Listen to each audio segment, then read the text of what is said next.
I'm Carol. I sat in my car on Maplewood Drive, looking at the house where I'd spent so many Sundays, now feeling like a stranger. Inside, my mother was about to make an announcement that would shatter the illusion I'd lived under for years. My mother, Lily, had always been a force in our family. She was a warm-hearted woman, but also very possessive. She loved to cook large meals and host gatherings, making the house on Maplewood Drive a center of activity. I worked as a senior paralegal at Thompson & Reed Law Firm in Charleston, South Carolina. I'd been in this job for 8 years, dealing with property searches, deed verifications, and tracing the chain of ownership for decades. My grandfather, Henry, was a quiet man. He built this house with his own hands in 1968, long before the neighborhood had a proper name.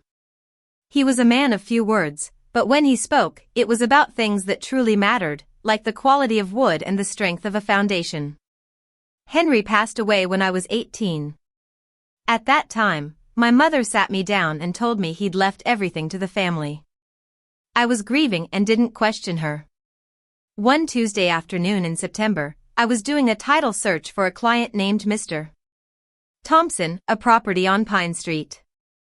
As I was clicking through the deed chain in the Charleston County Property Database, just like I'd done thousands of times before, my cursor slipped. I accidentally clicked on Maplewood Drive. There, to my shock, I saw that the property at 1234 Maplewood Drive was registered in my name. The date of transfer was October 12, 2004, just a week before Henry died. The grantor was Henry himself. I was in a state of disbelief. I opened the deed and saw Henry's signature, the same one I'd seen on my birthday cards and school reports. Below it was a notary stamp and a recorded filing date. I pulled up the chain of ownership. Since 1968, there had been no subsequent transfers or deed changes. The house had been mine for 20 years, and my mother had been living in it all this time, thinking it was hers. I sat there for a long time, trying to process this information. It was like a puzzle that had just been turned upside down. I didn't call my mother right away. Instead, I called my colleague Ava. Ava had worked at the firm for 5 years. She was 38, from Columbia, South Carolina, and had a sharp tongue and a no-nonsense attitude. She was the person I needed in a crisis. I walked to her desk and turned my monitor so she could see the screen. She read the information, scrolled through it, and then looked at me. "Carol, your mom has been living in your house for 20 years, she said. I just nodded. She then asked, "What are you going to do?" I said I'd finish the Thompson title search first and then call a real estate attorney. Over the next few days, I delved into the details. I found out that Henry had written a will 7 days before he died. It was drafted by an attorney named Mr. Davis in Charleston. The will was filed with the Charleston County Probate Court within the standard 30-day period. It clearly stated that the property at 1234 Maplewood Drive was to be given to me, not to my father, who had left our family when I was 9, and not to my mother, who had lived in the house for 9 years at the time of Henry's death. 2 weeks after Henry's death, my mother filed for power of attorney over the property, citing my age and her role as my legal guardian. The POA was granted, giving her the authority to manage the property until I turned 21 or until I revoked it. I turned 21 in 2008, and the POA expired in 2009. After that, no new legal documents were filed, but my mother continued to live in the house as if it were hers. I remembered when I was 15, I'd been accepted to a prestigious law school in Atlanta on a full scholarship. I'd applied secretly and received the acceptance letter in January. I brought it home and showed it to my mother. She looked at it and said, "Atlanta is so far away. It's just the two of us here. I don't know what I'd do without you." I felt guilty and called the school to withdraw my enrollment. I never applied again. I waited for 3 months, hoping my mother would say something, but she never did. Instead, she invited me to a Sunday dinner with a special announcement. I knew something was up. I'd been preparing for this moment. I'd hired an attorney, Miss Harris, who had been practicing real estate law in Charleston for 25 years. She'd looked at all the documents and confirmed that the house was mine and that my mother had been living there as a tenant at will. On that fateful Sunday, I drove to Maplewood Drive. As I parked my car, I looked at the house with new eyes. The roof needed some repairs, the gutters were a bit loose, but the front porch that Henry had built was still solid.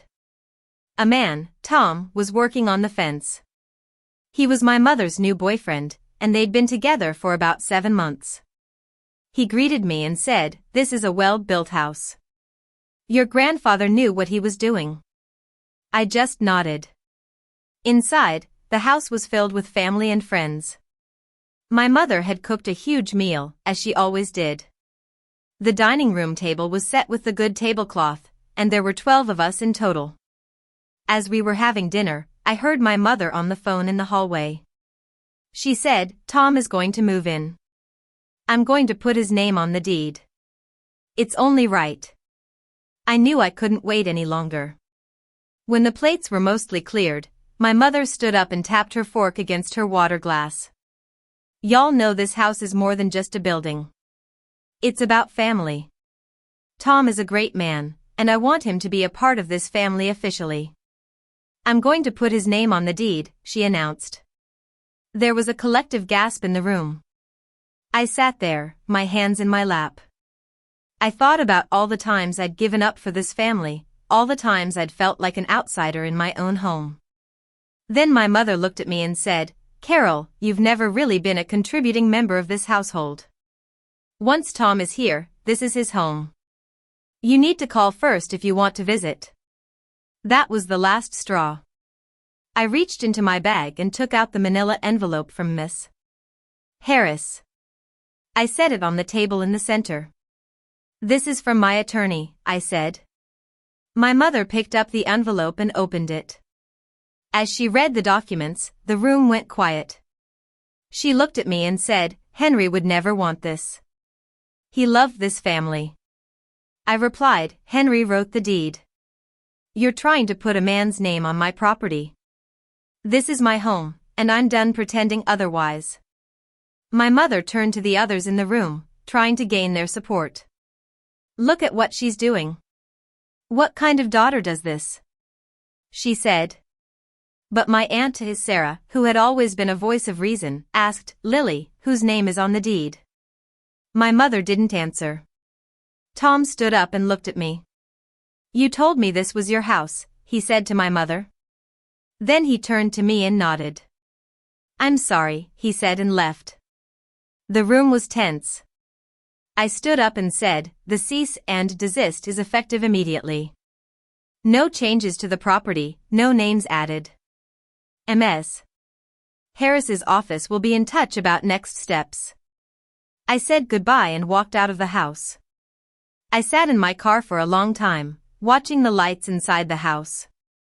I felt a strange mix of sadness and relief. My mother called me multiple times in the next few days, but I didn't answer. I knew I had to be firm. A few weeks later, my mother filed a deed contest, claiming there was an oral agreement between her and Henry that the property would pass to her. But she had no written evidence or witnesses. Ms. Harris filed a response and a motion for sanctions. 6 months later, I helped my mother move to a small apartment in the south part of the city. We didn't talk much during the move. As we sat on the front porch of the house on Maplewood Drive for the last time, she said, "Henry always favored you." I replied, "He trusted me." There's a difference. 3 months after the move, the court dismissed my mother's deed contest and ordered her to pay $8,500 in attorney fees. I walked through the house alone that evening, feeling a sense of peace. I hung a photograph of Henry in the living room, the one where he was standing in front of his workbench. I sat on the front porch with my phone and called the law school in Atlanta. I told the admissions officer that I was interested in the graduate law program. It was time for me to claim what was mine, not just the house, but also my future.